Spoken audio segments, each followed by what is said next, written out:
3 nuclear attack submarines.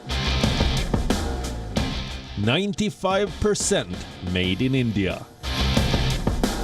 Capable of launching ballistic missiles.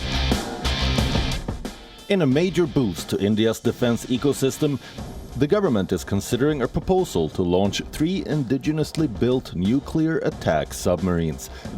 These waterborne vessels will be built by the Defense Research and Development Organization in Visakhapatnam, Andhra Pradesh. India plans to build 24 submarines, including 6 with nuclear attack capabilities. These will operate in the Indian Ocean region and will help India keep its adversaries in check. The first Arihant-class boat was commissioned a few years ago, and the second one, INS Arigat, is also undergoing sea trials and is expected to be commissioned in the near future. India has been leasing nuclear attack submarines for over 30 years. This is the country's first nuclear-powered submarine, Chakra, that was taken in 1988 under a 3-year lease from the then Soviet Union. And now, with these new conventional submarines, India is hoping to bolster its underwater fighting capabilities. Submarines are considered the most survivable nuclear weapons delivery platform.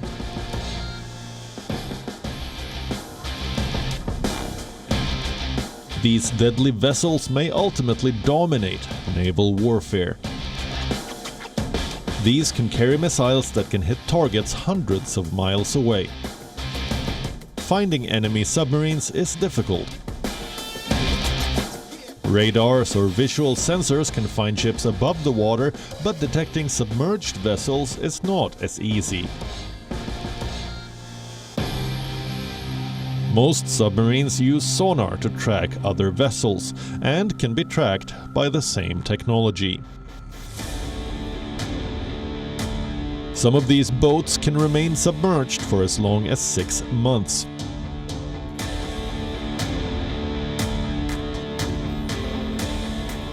Such as the Russian Typhoon class, the biggest submarine ever built.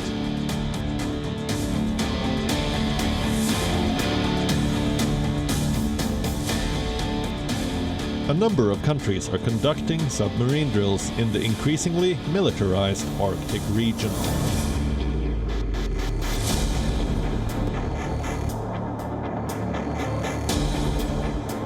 In March this year, 3 Russian ballistic missile submarines surfaced next to each other from beneath the ice near the North Pole.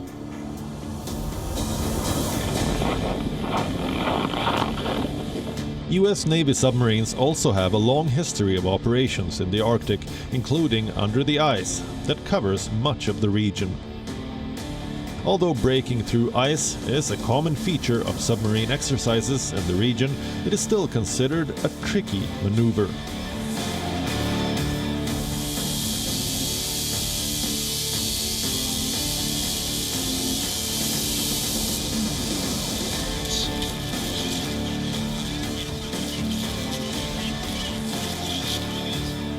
Large submarines are a fairly modern invention, but they have evolved over centuries.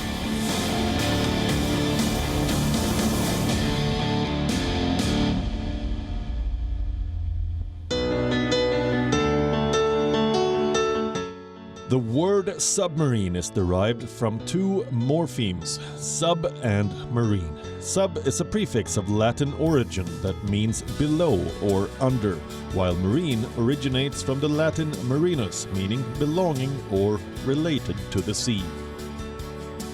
The strategic advantages of submarines were first set out by Bishop John Wilkins of Chester in 1648 when he wrote a book called Mathematical Magic. But people have been trying to take a plunge in undersea vehicles from the 16th century. Alexander the Great was lowered in a glass submersible, and William Bourne drew a prototype submarine in 1578 that comprised of a completely enclosed wooden vessel covered in waterproofed leather. The first submersible was built in 1620 by Cornelis Drebbel. It was propelled by oars. Clearly, the concept of submarines have fascinated designers and engineers for centuries. The first submarine to be built that did not rely on human power for propulsion was the French plongeur, or diver. Launched in 1863, it used compressed air for sailing beneath the sea. Several submarine designs took off during the 19th century, and they were adopted by several navies. They were first widely used during World War I. One of the most notable submarines were Germany's U-boats, an abbreviation for the German word Unterseeboot, meaning submarine or under-the-sea boat. From 1914 to 1918, Germany used these U-boats against the trade routes of the Allies, in the seas around the British Isles and in the Mediterranean. The German Empire relied on imports for food and domestic food production, and the United Kingdom relied heavily on imports to feed its population. And both required raw materials to supply their war industry. Hence, the initial use of the U-boats was to create a blockade. In the course of events in the Atlantic alone, German U-boats sank almost 5,000 ships with nearly 13 million gross registered tonnage, losing 178 boats and about 5,000 men in combat. In World War II, Germany built 1,162 U-boats. 785 of them were destroyed in various battles, and the remaining surrendered. Submarine warfare took place in both the Pacific and European theaters of war. The Imperial Japanese Navy operated the most varied fleet of submarines of any navy, while the submarine force was the most effective anti-ship weapon in the US Navy arsenal.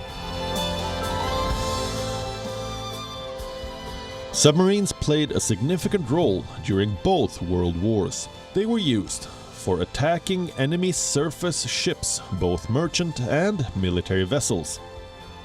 They were also used for attacking other submarines. These hidden boats were also used for destroying aircraft carriers. Other uses were nuclear deterrence and reconnaissance.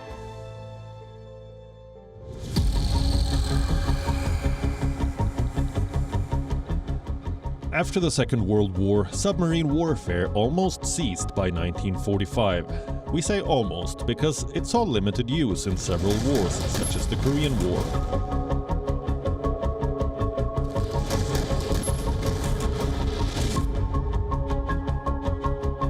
The Indo-Pakistan War of 1971,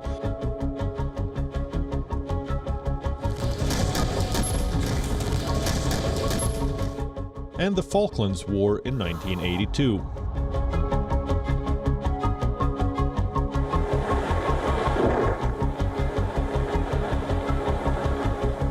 And then there was the Cold War.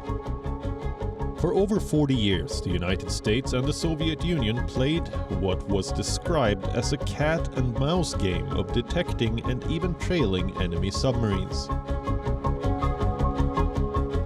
Submarine designs went under many strategic changes from 1945 to 1960. These boats were built to operate faster, deeper, and had better endurance. While World War II submarines could submerge underwater only for a brief period of time, the ones used in the Cold War rarely needed to surface at all. It was during this period that nuclear submarines also came into existence.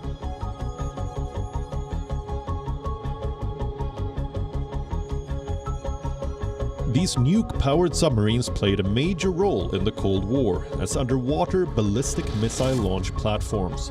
They were complemented by fast attack submarines, which kept close tabs on enemy submarines, ready to strike at the first sign of a hostile launch. Today, many nations are building or upgrading their submarines. The modern submarine is a multi-role platform. It can conduct both overt and covert operations. In peacetime, it can act as a deterrent, as well as for surveillance operations and information gathering. submarines are also used in studying marine science, salvage, exploration, and facility inspection and maintenance.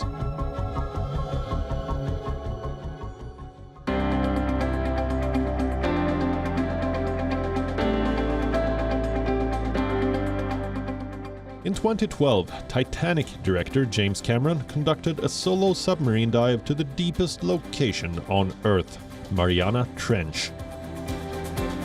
Located in the western Pacific, east of the Philippines and nearly 200 kilometers east of the Mariana Islands. Mariana Trench is 36,201 feet deep. Cameron reached the depth of 35,756 feet in his specially designed submersible. The design was reminiscent of Alexander the Great's glass submersible, made in the 16th century. Cameron became the first person to make a solo dive to the Pacific Ocean valley known as the Challenger Deep, southwest of Guam. He spent several hours on the Pacific Ocean floor, collecting samples for scientific research and taking still photographs and moving images. Because of its extreme depth, the trench is cloaked in perpetual darkness, and the temperature is just a few degrees above freezing. The water pressure is crushing, 8 tons per square inch, which means about 1,000 times the standard atmospheric pressure at sea level. Interestingly, Cameron already had 72 dives under his belt before this one, including 12 to film Titanic. In 1995, he used 2 mini-subs used by the Russian scientists Mir 1 and Mir 2 for shooting the shipwreck sequences of the movie.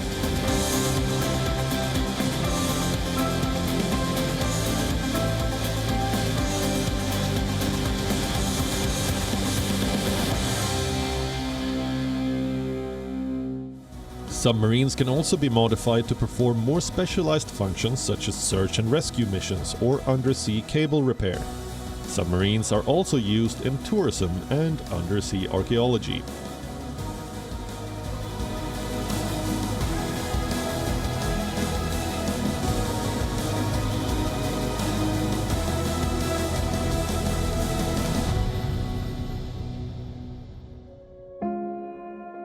In Australia, you can book a submarine taxi for yourself.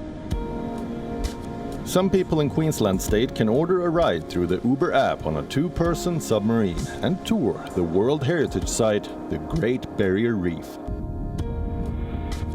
It's home to more than 1,500 fish species and coral varieties, but has been seriously damaged by pollution and climate change.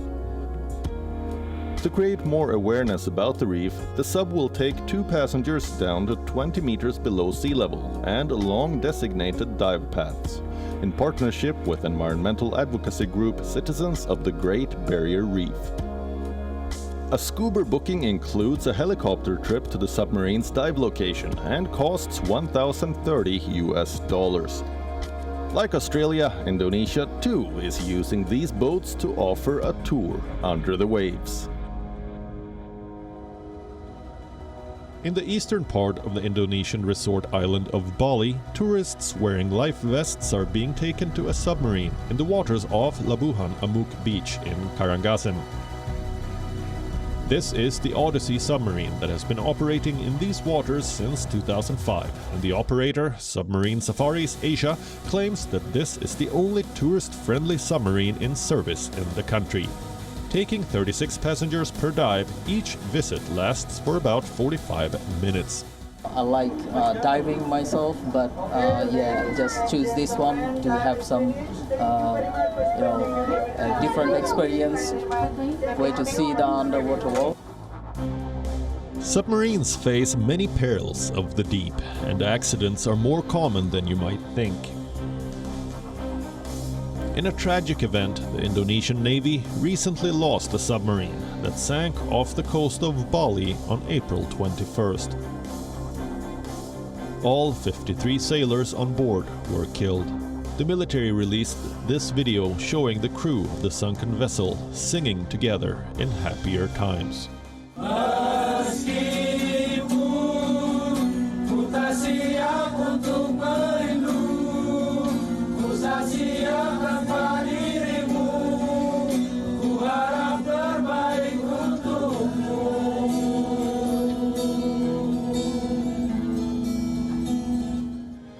The Cree Nangala disappeared after requesting permission to dive during live torpedo exercises in the Bali Sea. The 40-year-old vessel was found days later, split into 3.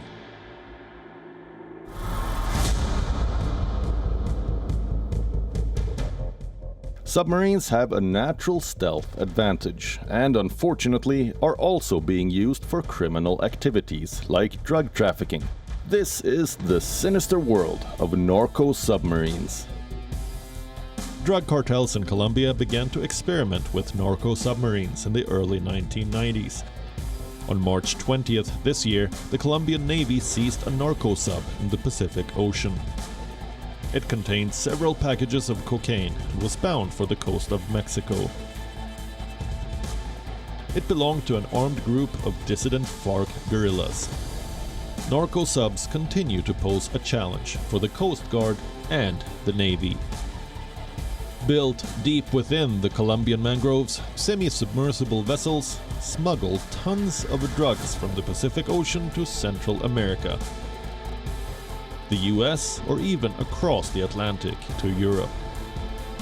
These abandoned containers offer proof of a business that has managed to keep its head above water and its merchandise far from sight. 33 submarines were intercepted in 2019 alone, an average of almost 3 a month, most of them along Colombia's Pacific coast.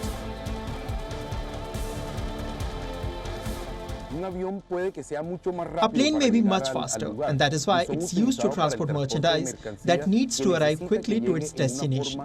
But the sea is used to transport larger volumes, and that is why illegal organizations take advantage of the sea to transport high quantities of drugs to international destinations. The Spanish police, too, seized a 9-meter European-made narco-submarine in southern Spain in March. The semi-submersible vessel was found inside a warehouse in the port city of Malaga. It was in the process of being hand-built. In Spain, this is the first submarine with these dimensions. Other types of semi-submersibles had already been seized in South America and Central America in the late 1990s. But here in Spain, it's the first time a boat of these characteristics has been discovered. These narco-submarines constitute an imminent threat to international security.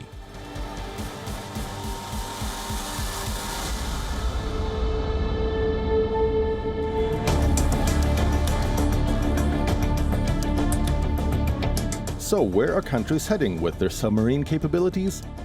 What are the trends and technologies which could revolutionize the next generation of submarines?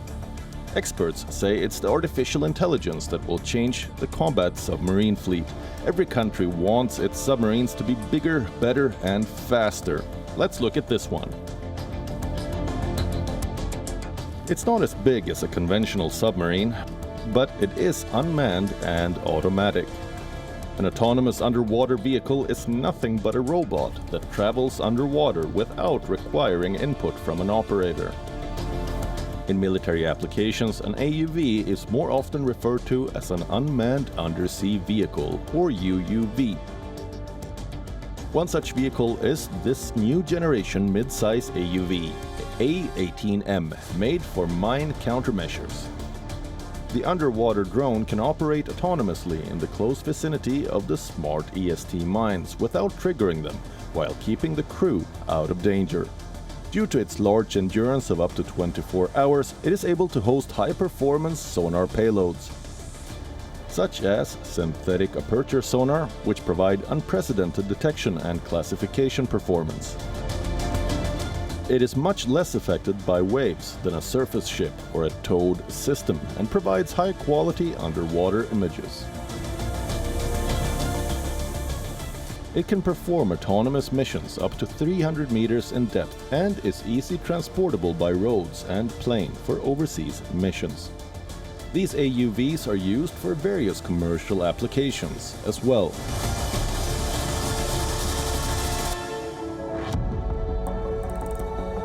This is the world's first subsea pipeline inspection robot, SPICE, an acronym for Sea Precise Inspector with Close Eyes.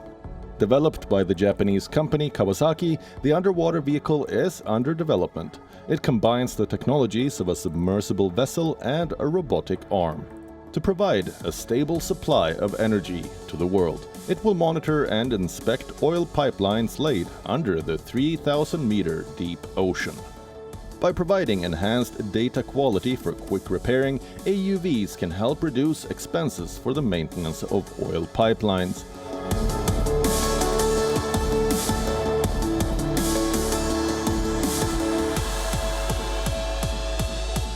Another autonomous underwater vehicle that helps in marine exploration is the Nupiri Muka. Deployed in the icy waters of Antarctica. The $5 million scientific research vehicle belonged to the University of Tasmania and was granted the name Nupiri Muka, which means Eye of the Sea in Palawikani, the language of Tasmanian Aborigines. In 2019, it completed 6 missions, including a 60-kilometer round trip along the seafloor beneath a sea ice barrier adjacent to Thwaites Glacier, a significant source of Antarctic mass loss and sea level rise. Launched from the Korean research vessel Eraon, the AUV mapped the inflow of warm water and collected 46 valuable trace metal-free water samples, uncontaminated by metals that would be present if collected from a ship or boat.